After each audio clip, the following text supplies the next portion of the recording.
In today's video, I'm going to teach you how to add a list in Slack. Adding lists can really help keep your work organized and easy to manage. Let's get started and walk through the process step by step.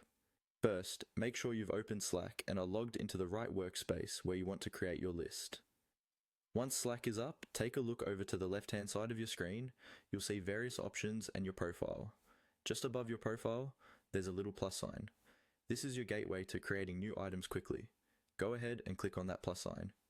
This action will open up a menu filled with various options for new Slack items you can add.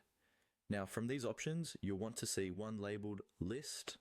Click that, and what you're doing here is essentially creating a space to gather all your upcoming tasks, projects, or whatever needs categorization and structure. Lists are a fantastic way to ensure everything that needs tracking is in one neatly organized spot.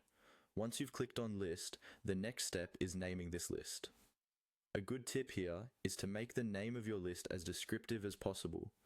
Think about what this list will include and its purpose. A precise and clear name will help you and your team immediately understand what's contained within this list without needing to open it every time. For example, if it's a list for a project, consider naming it after that project or the specific tasks involved in it. If it's for daily tasks, something like daily priorities might work best. After naming your list, you'll notice Slack gives you a wonderful blank slate ready for your genius input. From here, you can start filling it with details, tasks, or anything relevant and important for your workflows.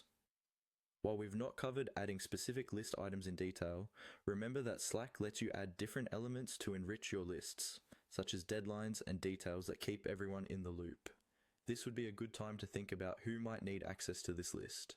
Slack offers flexibility in this regard, and while it's not covered in our exact steps today, make sure you keep in mind any necessary sharing options or permission settings based on your team's needs.